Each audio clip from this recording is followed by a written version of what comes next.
Hey friends, if you wish to enable camera in Opera, then please watch this video. I will guide you through the procedure. Search for Opera in the Windows search bar and open Opera. Now click on the three dots at the left bottom corner and then scroll down and select settings. Go to the privacy and security tab.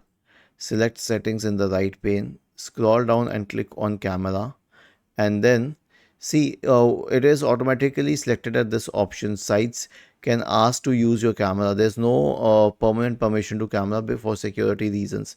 So if you wish to disable it, you can disable it, but to enable it, this is the only option. You cannot give a blanket one to use cameras for all websites. Otherwise anyone can take control of your camera and you wouldn't even know. Was this helpful? If yes, then please subscribe to the channel. If not, then let us know in the comment section of the video on how we could help you further. Thank you for watching this video and have a nice day.